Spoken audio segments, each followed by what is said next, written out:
everybody, and welcome to the Michael Voris Show. I'm Michael Voris. Before we get going today, we'd just like to remind you about the importance of getting a premium subscription here. It's just $10 a month. That's all it is. $10 a month here at Church Militant, and you get a wealth of information. There are over 1,000 hours of productions we have there. All kinds of approaches to theology, sacramental, discipline, liturgical, moral, all of that. There's church history. There's apologetics. There's FBIs examining all sorts of things, investigative reports, all kinds of things on there. Just $10 a month. Premium subscriptions. Please sign up for that. It helps us do everything that we're doing, which is partially included bringing you this show. All right, so today I'd like to talk about something that we actually received some degree of criticism for here, but I don't want to focus just on us per se, but since we hear it enough, it's a topic we're kind of familiar with. It's the tone. Some of you know back in the day when we were in just were getting going here in 2006 and 2007. Once we got established for about a year and a half or so, and the Archdiocese of Detroit started kind of looking at us much more intently, the criticism we used to hear all the time was tone. It's not what you're saying, it's kind of how you're saying it. Let me share a little something with you about this, that way back in, I think, 2009 or 10, I was invited out to a private invite to talk at a private conference in a diocese, and the organizers of the conference that I was talking at were friends. One of the husband or wife team worked in the chancery, so they went to the bishop and said, hey, would you mind talking to Michael and, see why is there this kind of animosity and this kind of division? What's going on? So the bishop agreed, but he sent his chancellor. So I talked to the chancellor, and here's the back and forth exchange. The chancellor, he's kind of the guy who administers the diocese and the chancery. He said to me, he goes, well, it's not really what you say, it's that you say it. I'm like, excuse me? Because I remember here in Detroit, I've been used to hearing it's not what you say, it's how you say it. Well, here's an official in the church, layman, official in the church says to me, it's not what you're saying, it's that you're saying it.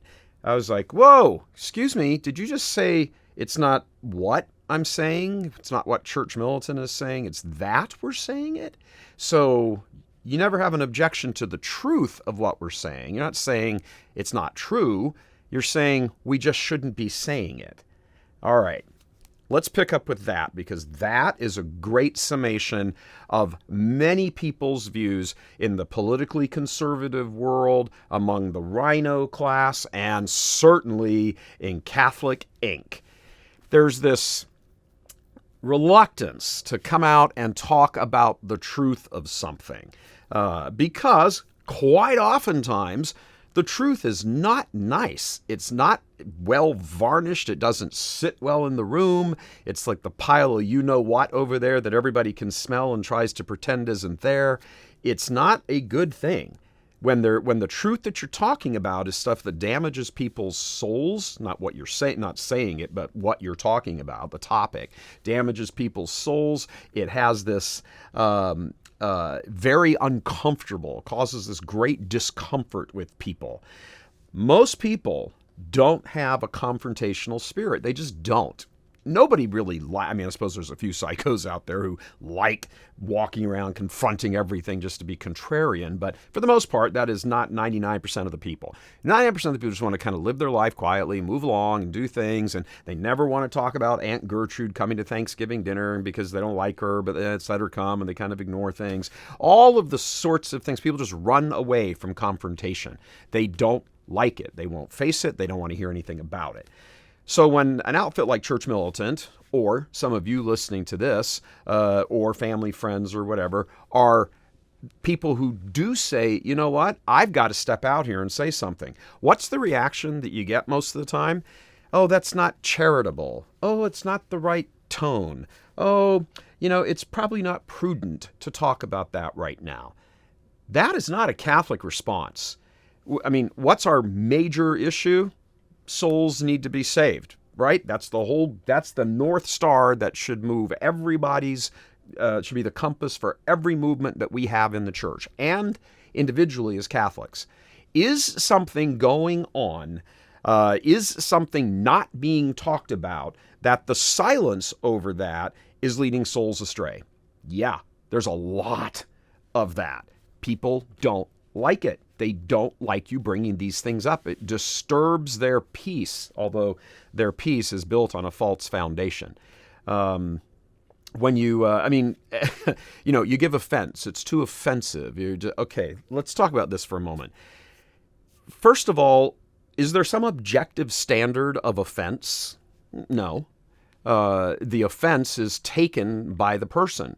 If it's not intended by whoever's saying whatever it is they're saying about the truth, saying some truthful topic, but the person who is talking, the person who is hearing it is like, oh, I'm offended. I mean, isn't this sort of like the maxim of society today? You can't have any meaningful discussion about anything because someone takes offense at it, so it shuts it down. That is in the Catholic world, and that's certainly true in politics. It's certainly true in the culture. It's certainly true in every facet of life. When you move that over into the Catholic world, because that is the paradigm in the Catholic world today, you can't say things because it's going to offend people. I could, if I had a dime for every single time we've been told about a priest who, when someone goes up to him and says, Father, you should preach about abortion and contraception and all that, and the answer they get back from the priest is, it'd be too offensive. There's people out there in the congregation. But so what? So what? They need to hear these things.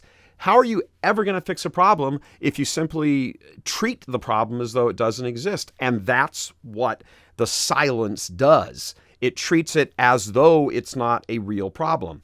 In your heart, in your head, down deep, there's a problem. You just ignore dealing with it, kicking the can down the road. In the Catholic world, this whole kind of personality type, which is the dominant personality type in all facets of the culture today, except the left doesn't care about giving offense. They've built their entire house on giving offense, and look at the wild success they've enjoyed.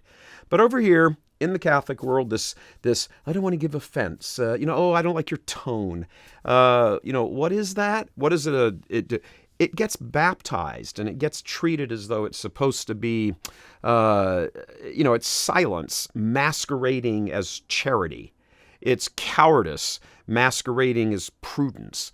There's nothing brave or heroic about, deciding not to treat something bad. Imagine what would happen if you went to your doctor and he's just like, well, he's talking with the nurse, your test results are back. It's like, oh, look at this. They got stage 4 cancer. They're going to be dead in 2 weeks.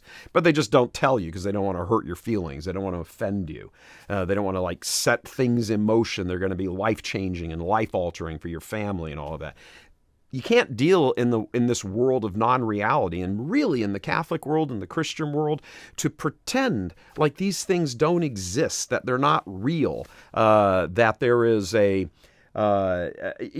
some overriding principle beyond truth that always needs to sort of take the lead.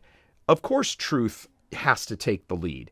Charity is rooted in truth, not the other way around. Charity doesn't emerge from truth. Charity emerges from truth. Truth does not emerge from charity. They're related to each other, but one leads the way. I am the way, the truth, and the life. Our Lord did not say, I am the way, the truth, the life, and charitable.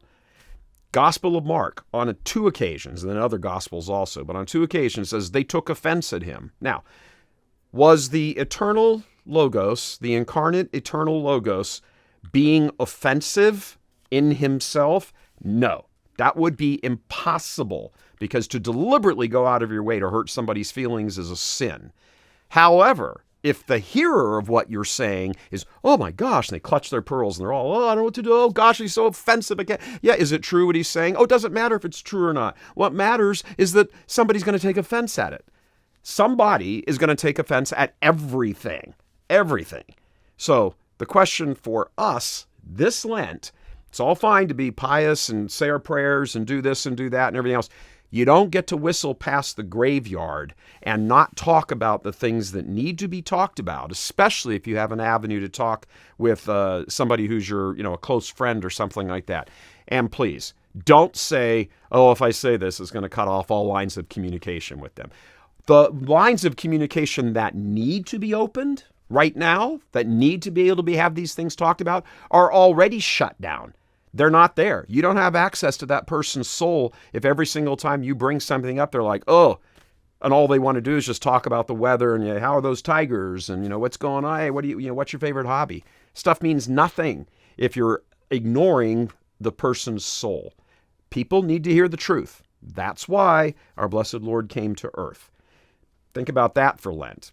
It's still early enough in Lent right now to kind of rearrange your list of what you want to give up. Give up your comfort in not talking about the truth. Start talking about the truth. See how much discomfort you'll have and the multitude of sacrifices you'll experience this Lent. Wrapping it up for today. Remember, we're here, Michael Voris Show, every single Wednesday and Friday here on Church Militant. Please, and remember, premium subscriptions. God love you.